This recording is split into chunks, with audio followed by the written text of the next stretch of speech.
नमस्कार, स्वागत है आपका। मैं हूं आपके साथ सुमित गुप्ता। आप देख रहे हैं बिग ब्रेकिंग न्यूज। बुलेटिन की शुरुआत में सबसे पहले बात हिमाचल में चल रहे मतदान की। मतदान लगातार जारी है।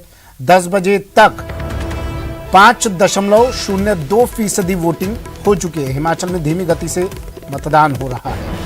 68 सीटों पर यह मतदान जारी है। 7,881 केंद्रों पर लोग वोट डाल रहे हैं। 7,881 बूथ बनाए गए हैं मतदान के लिए और यहां पर पहुंचकर लोग वोटिंग कर रहे हैं।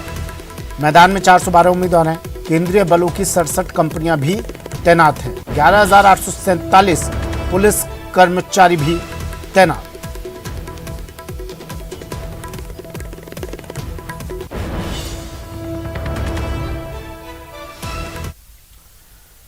बढ़ते हैं अगली खबर की ओर। बात सौम्या गुर्जर की, जो आज कार्यभार ग्रहण करने जा रही हैं। जयपुर नगर निगम ग्रेटर में सौम्या गुर्जर कार्यभार ग्रहण करेंगी।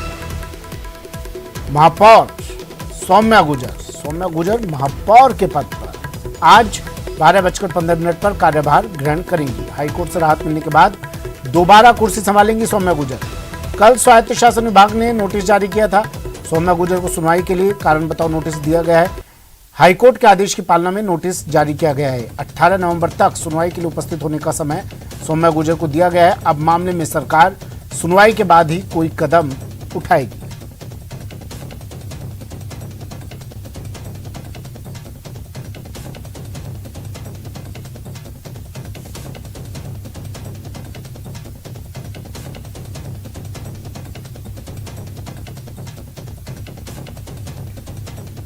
सौम्या गुर्जर महापौर पद पर एक बार फिर सुशोभित होंगी। सौम्या गुर्जर को नोटिस भेजा गया था। नगर निगम ग्रेटर की मेयर आज सौम्या गुर्जर फिर से बनने जा रही हैं। राज्य सरकार ने कारण बताओ नोटिस दिया था। मंत्री प्रताप सिंह खाचरियावास ने इस पर बयान दिया। कहा सरकार विधिक राय लेकर आगे बढ़ेगी। हाईकोर्ट के आदेश के मुताबिक आगे की कार्रवाई की जाएगी। खाचरियावास ने बीजेपी पर भी जमकर हमला बोला। कहा बीजेपी की कथनी और करनी में अंतर है। देश की जनता को बीजेपी नेता गुमराह कर रहे हैं। ये हालांकि मामला यूडीएच का है, लेकिन इस सारे मामले में अभी सरकार के तरफ से क्या एक्शन प्लान हम बनाते हैं उस पर डिपेंड करेगा। और कोई मेयर सौम्या गुर्जर से हमारी कोई व्यक्तिगत रंजिश नहीं है, लेकिन लीगल कॉम्प्लिकेसी यदि कहीं आती है तो फिर डिसीजन लेगी सरकार कि हमें ऊपर जाना है नहीं जाना है। हम इतना सा चाहते हैं कि बीजेपी अपनी आंखों को ठीक रखे।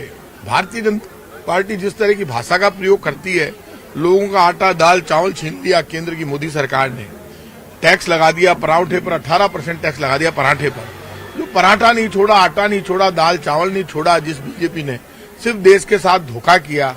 अच्छे दिन और 15 लाख, 2 महीने दे दो नोटबंदी के, देश बदल दूंगा। बदल के देश भूखा मर रहा लोग, तो मारोगे क्या भाई साहब? डरो थोड़ा इस कलयुग के अवतारी बाबा खाटू श्याम से। चलिए, महेश दादीच मेरे सहयोगी फोनलाइन पर जुड़ गए हैं। कितनी देर में पदभार ग्रहण करने जा रही हैं सौम्या गुर्जर? महेश, कोई मुहूर्त निकलवाया होगा उन्होंने? 12:15 का मुहूर्त है वैसे तो। कब तक पहुंचेंगी नगर निगम? जी बिल्कुल सुमित, बताना चाहूंगा कि 12 बजे के आसपास पे पहुंच जाएंगे और 12:15 कार्यभार ग्रहण करने का जो उन्होंने यहाँ पर समय दिया है नगर निगम में, इसे लेकर के यहाँ पर तैयारियां कर ली गई है। और चूंकि जिस तरह से महापौर सौम्या गुर्जर के बर्खास्त होने के बाद से ही जो नेम प्लेट हटाई गई थी और उसके बाद में भी एक विवाद यहाँ पर हुआ था, आज ये वापस से इस नेम प्लेट पर जो है यहाँ पर सौम्या गुर्जर का नाम चस्पा यहाँ पर किया जाएगा।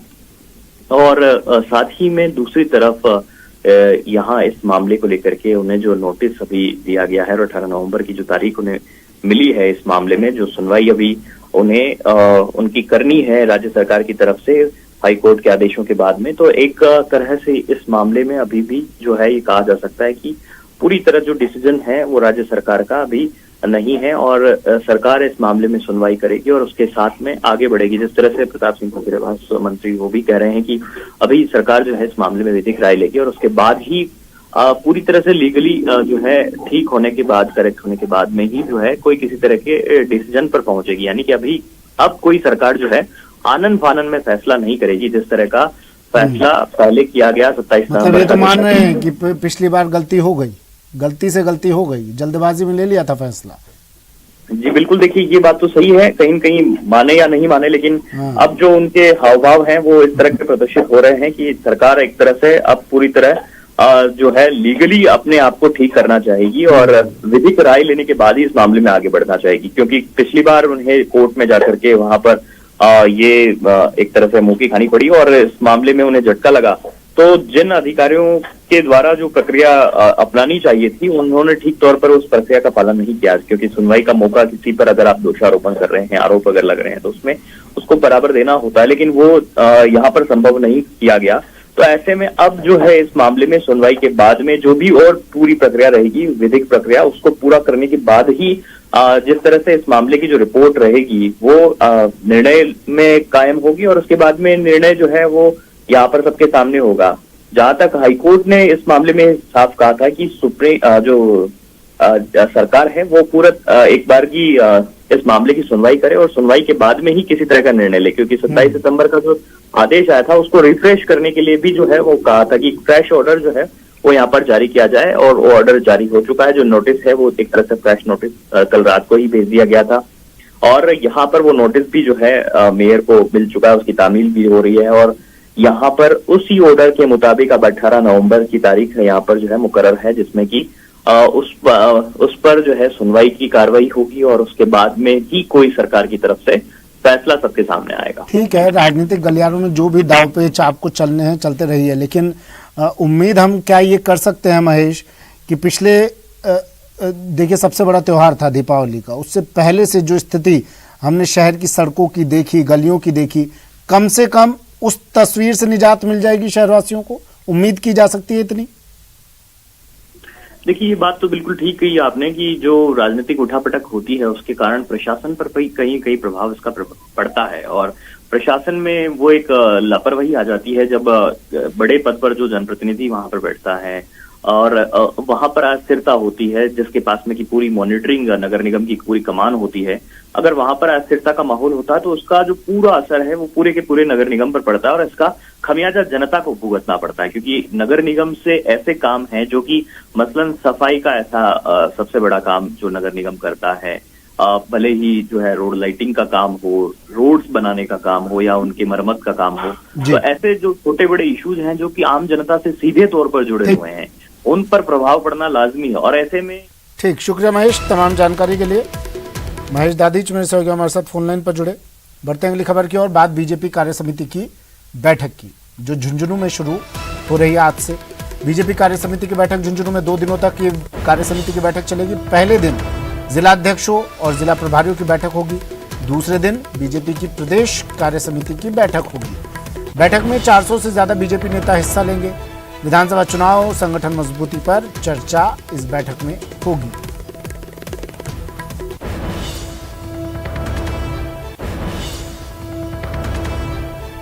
तो झुंझुनू के चुड़ैला में बीजेपी की प्रदेश कार्य समिति की बैठक होने जा रही है। 2 दिवसीय प्रदेश कार्य समिति की बैठक का आयोजन यहां पर किया गया है। आज जिलाध्यक्षों और जिला प्रभारियों की बैठक होगी। 42 मंडलों में बीजेपी के सांसद और विधायक फीडबैक लेंगे। 11 सांसद और 31 विधायक आज मंडल प्रवास करेंगे। रविवार को प्रदेश कार्य समिति की बैठक होगी। आगामी विधानसभा चुनाव संगठन सहित अहम मुद्दों पर चर्चा होगी। प्रदेश प्रभारी अरुण सिंह सहित केंद्रीय मंत्री भी इसमें भाग लेंगे। कृष्ण सिंह शेखावत मेरे सहयोगी फोन लाइन पर जुड़ गए हैं। क्या अपडेट कृष्ण, क्या तस्वीरें? पधारो हमारे देश, तमाम नेता पहुंच रहे हैं राजस्थान झुंझुनू कुछ ही देर बाद। क्या तस्वीरें वहां से, अपडेट क्या पूरे मामले पर? जी सुमित, मैं आपको बता दूं कि झुंझुनू के चुड़ैला में जो बीजेपी प्रदेश कार्य समिति की 2 दिवसीय बैठक है उसका आज से आगाज हो रहा है और इसके लिए जो है प्रदेश स्तर के नेताओं का जो आने का सिलसिला है वो सुबह से ही शुरू हो गया है। और इस 2 दिवसीय बैठक में जो है आज जो 11 सांसद और जो 31 विधायक हैं वो झुंझुनू के 42 मंडलों में जाएंगे और वहां के मंडल पदाधिकारियों से और आमजन से मिलकर फीडबैक लेंगे। साथ ही आज जिला अध्यक्षों और जिला प्रभारियों की है वो बैठक होगी और जो प्रदेश प्रभारी अरुण सिंह है और जो सह प्रभारी है विजय राठकर और प्रदेशाध्यक्ष सतीश पूनिया है वो दोपहर बाद झुंझुनू पहुंच जाएंगे। और उनके झुंझुनू पहुंचने के बाद जो ये जो चुड़ैला स्थित जेजेटी यूनिवर्सिटी यूनिवर्सिटी का परिसर है, इसमें जो है जिला अध्यक्षों और जो जिला प्रभारियों की जो बैठक है वो उसका दौर शुरू हो जाएगा। जी ठीक है, शुक्रिया कृष्ण तमाम जानकारी के लिए।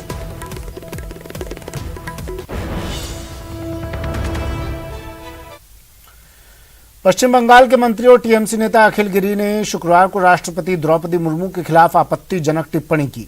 उनके बयान का वीडियो सोशल मीडिया पर वायरल हो रहा है, जिसके बाद सियासत तेज हो गई है। केंद्रीय मंत्री धर्मेंद्र प्रधान ने ट्वीट कर सीएम ममता बनर्जी से कहा कि देश की प्रथम नागरिक, आदिवासी समाज से पहली राष्ट्रपति और एक महिला का अपमान करने वाला यह ओछा मुंहफट आदमी अगर अब भी आपके मंत्रिमंडल में रहता है तो आपको इस्तीफा दे देना चाहिए।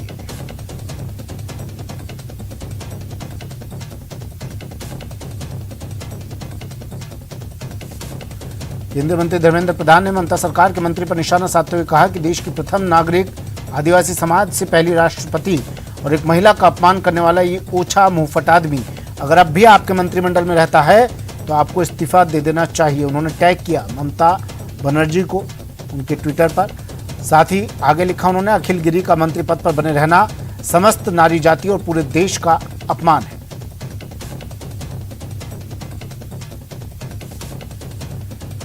धर्मेंद्र प्रधान का ये ट्वीट, ममता बनर्जी को टैग कर उन्होंने ट्वीट किया। लिखा, ममता सरकार के मंत्री अखिल गिरी के बयान पर उन्होंने निशाना साधा। धर्मेंद्र प्रधान ने लिखा, देश की प्रथम नागरिक, आदिवासी समाज से पहली राष्ट्रपति और एक महिला का अपमान करने वाले इस व्यक्ति पर कार्रवाई कीजिए और नहीं तो आप भी इस्तीफा दीजिए। मुंहफट आदमी अगर अब भी आपके मंत्रिमंडल में रहता है तो आपको भी इस्तीफा दे देना चाहिए।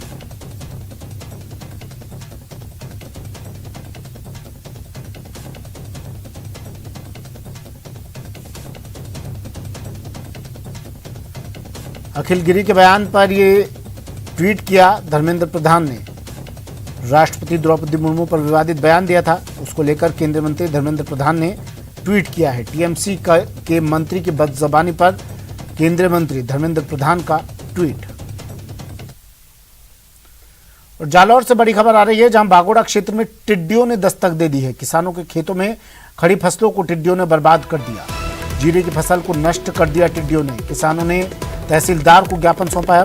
पाकिस्तान के रास्ते से जालौर में टिड्डी दल पहुंचा है। जिले के कई गांवों की फसल को बर्बाद कर दिया है टिड्डियों ने।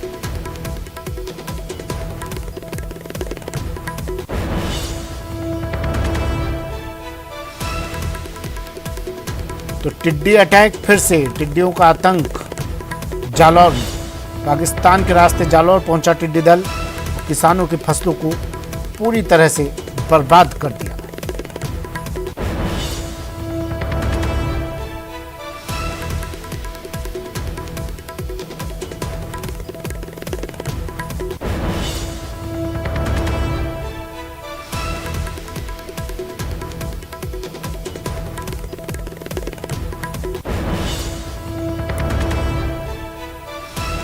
किसानों ने अब टिड्डी अटैक के बाद, बर्बाद फसलों के बाद तहसीलदार को ज्ञापन दिया है। ये तस्वीरें भी देखिए आप, किस कदर टिड्डी अटैक यहाँ पर हुआ और जीरे की फसल को पूरी तरह बर्बाद कर दिया। शाम मेरे सहयोगी जालौर से फोन लाइन पर जुड़ गए हैं। शाम, स्थिति क्या है, कितना नुकसान का आकलन किया गया, अब बताया जा रहा है, अंदेशा लगाया जा रहा है, कितना नुकसान इन किसानों को? देखिए सुमित, पिछले 2 दिनों से लगातार जालौर जिले के जो सायला व बागोड़ा उपखंड क्षेत्र है वहां के दर्जनों गांवों के अंदर टिड्डी दल ने दस्तक दी है, जिसके चलते सैकड़ों हेक्टेयर में जो फसलें हैं उसको बर्बाद किया गया। विशेष रूप से जीरे की फसल को बर्बाद करने को लेकर किसानों ने उपखंड अधिकारी व तहसीलदार को ज्ञापन भी सौंपे है और कार्रवाई की मांग की है। साथ ही जो टिड्डी दल का जो प्रकोप लगातार बढ़ता जा रहा है उस पे जो है रोकथाम को लेकर, छिड़काव जैसी स्थितियों को लेकर भी विभाग अब पूरी तरीके से सतर्क हो चुका है। तमाम प्रकार की व्यवस्थाएं और छिड़काव संबंधी उपकरण है वो भी तैयार कर लिए गए, लेकिन किसानों के जो खेतों में खड़ा विशेष रूप से जीरे की फसल को चट कर गई है ये टिड्डी दल, और लगातार टिड्डी का ये जो प्रकोप है ये बढ़ता ही जा रहा है। ऐसे में अगर समय रहते इन टिड्डी दल पर अगर काबू कर लिया जाता है तो ऐसे में स्थितियां संभल सकती है, लेकिन जैसे जैसे दिन बढ़ेंगे वैसे वैसे जो इनकी टिड्डियों की संख्या है वो बढ़ती जाएगी। ऐसे में प्रशासन को भी तमाम प्रकार की जो सुरक्षा जो उपकरण है वो भी तैयार कर लिए गए और समाधान को लेकर विभागीय अधिकारियों ने भी ये कहा है कि जल्द इस पर काबू कर लिया जाएगा। और सर्वे भी करवाया जा रहा है कि अगर जिन क्षेत्रों के अंदर किसानों को ज्यादा जो है फसलें बर्बाद हुई है, वहां पर तमाम प्रकार की व्यवस्थाएं सुनिश्चित की जा रही है ताकि किसानों को कुछ राहत प्रदान की जाए। हालांकि मुआवजे को लेकर अभी तक कोई ऐलान नहीं किया गया, लेकिन तमाम प्रकार की जो व्यवस्थाएं हैं वो उसको लेकर प्रशासनिक लवाजमा है वो जुटा हुआ है। जी सुमित। ठीक है, शुक्रिया शान तमाम जानकारी के लिए। प्रदेश भर में आमजन को सस्ता और सुलभ न्याय दिलाने के लिए राष्ट्रीय लोक अदालतों का आयोजन किया जा रहा है। साल 2022 की चतुर्थ और अंतिम राष्ट्रीय लोक अदालत का आयोजन राष्ट्रीय विधिक सेवा प्राधिकरण नई दिल्ली के तत्वावधान में आयोजित किया जा रहा है। राजस्थान राज्य विधिक सेवा प्राधिकरण के निर्देशन में राजस्थान हाईकोर्ट के नए भवन में जस्टिस बीरेंद्र कुमार विधिवत रूप से इसका शुभारंभ करेंगे। हाईकोर्ट जोधपुर मुख्यपीठ, जयपुर पीठ और प्रदेश के अधीनस्थ अदालतों में राष्ट्रीय लोक अदालतों का आयोजन हो रहा है। हाईकोर्ट जोधपुर में 5 और जयपुर पीठ में 4 बेंचों के साथ साथ प्रदेश भर की अदालतों में कुल 481 बेंचों का गठन किया गया है। इस बार राष्ट्रीय लोक अदालत में 2,24,584 प्रकरण न्यायालयों में लंबित और 3,21,137 प्री लिटिगेशन सहित कुल 5,45,721 मुकदमों को सुनवाई के लिए चिन्हित किया गया है। इस कार्यक्रम में हाईकोर्ट जयपुर बेंच के सभी न्यायाधीश, सेवानिवृत्त न्यायाधीश, महाधिवक्ता, अतिरिक्त महाधिवक्ता, हाईकोर्ट बार एसोसिएशन के पदाधिकारी, अधिवक्ताओं सहित राजस्थान राज्य विधिक सेवा प्राधिकरण के अधिकारी कर्मचारी मौजूद रहेंगे।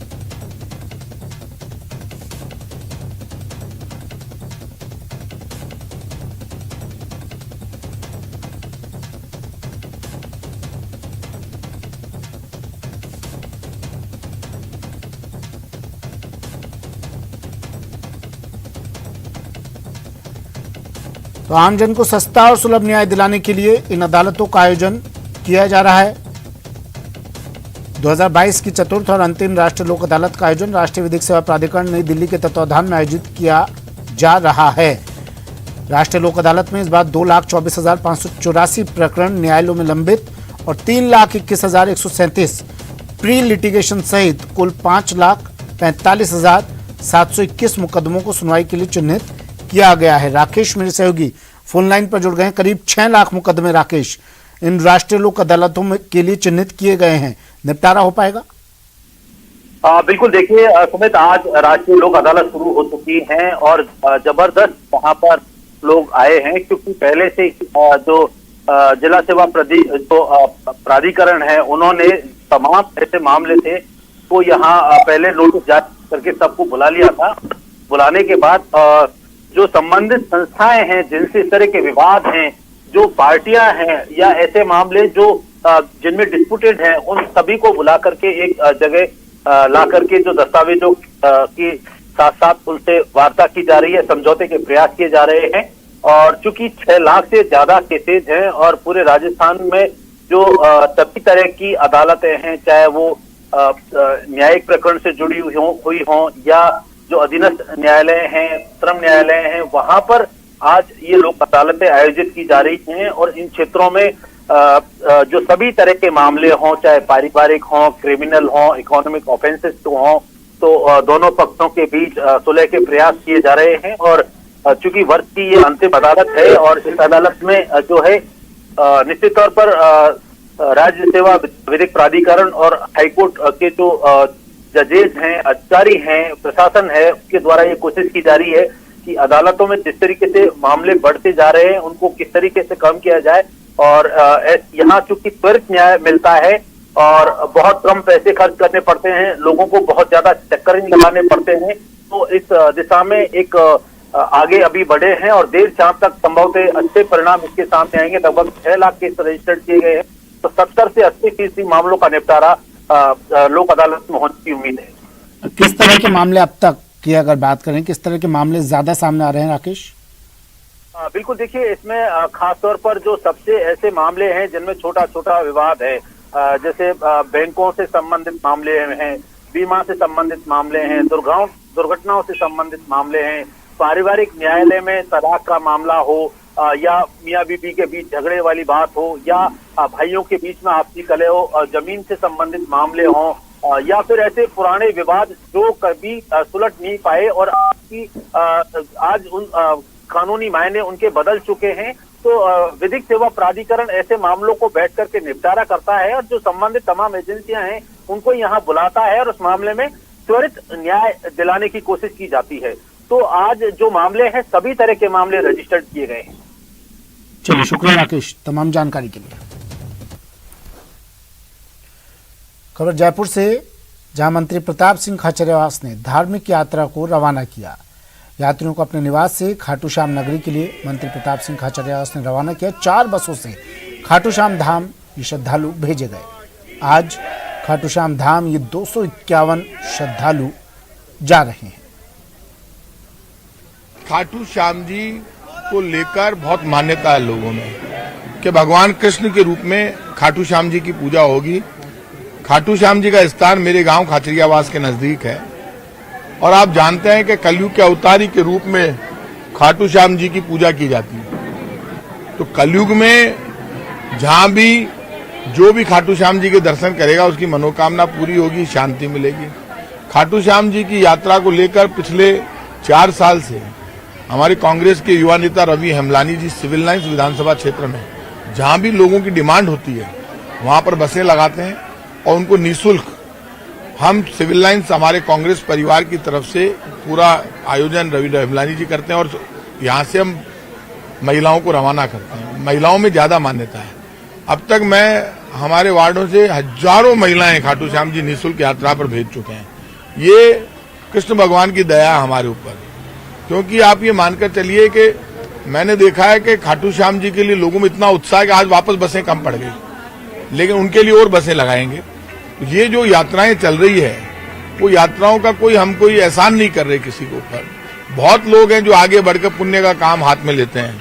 तो यहाँ पर आज सब जगह हम सब लोग मिलकर जो हमने ये आयोजन किया है, इसके लिए मैं सब हमारे साथियों को, रवि जी को, कांग्रेस परिवार को, सबको बहुत बहुत धन्यवाद देता हूं। और ये जो परंपरा है ये लगातार जारी रहेगी। अगले सैटरडे संडे को भी हम बसों को रवाना करेंगे। हर सप्ताह हर महीने हमारी तरफ से बसें जा रही है जो लगातार जारी रहेगा।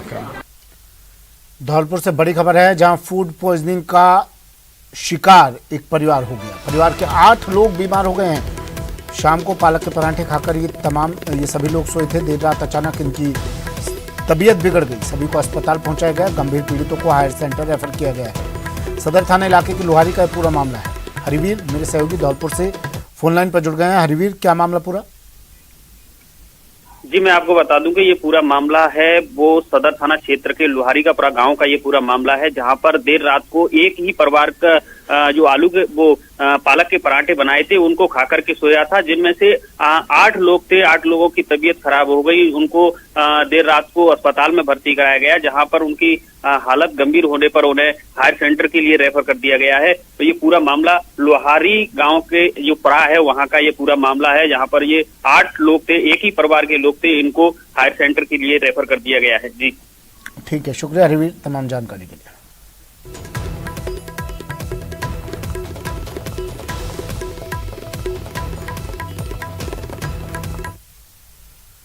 और बूंदी से बड़ी खबर आ रही है, पानी की टंकी पर चढ़ने का मामला। बीजेपी एमएलए सहित 30 से ज्यादा लोग पानी की टंकी पर चढ़ गए थे। पुलिस ने अब 20 लोगों के खिलाफ नामजद केस दर्ज कर लिया है। अन्य 15 के खिलाफ भी मुकदमे दर्ज किए गए हैं। पुलिस ने राजकार्य में बाधा का मुकदमा दर्ज किया है। मामले की सीआईडीसी भी जांच करेगी। टंकी पर चढ़कर चोरी और लूट की घटनाओं का इन्होंने विरोध किया था।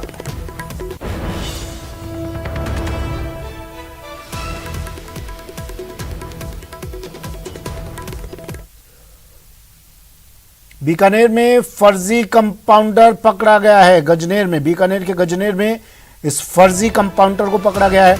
रेफरल अस्पताल में तैनात था ये कंपाउंडर। सैलरी बनाते वक्त कागजों से खुलासा हुआ। गजनेर थाने में मामला दर्ज किया गया है। भरतपुर का रहने वाला एक कंपाउंडर बताया जा रहा है।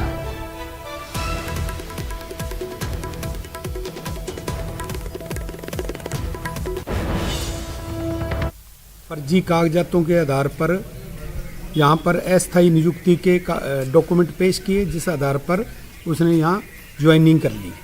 अब उसकी सैलरी बनाने के लिए बार बार वो उन शिक्षा प्रभारी और जो कंसर्निंग बाबू है उससे संपर्क करता, तो उन्होंने दस्तावेज पेश करने के लिए कहा, तो उसने दस्तावेज कहा कि दीपावली की सफाई में गुम हो गए।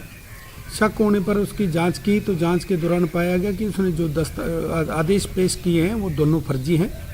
इसी आधार पर उन्होंने मुकदमा दर्ज कराया है और उसको हम पूछताछ के लिए ले आए हैं। और जल्दी ही बाद पूछताछ उसको गिरफ्तार किया जाएगा। चलिए, वक्त एक ब्रेक का है, जल्द हाजिर होंगे।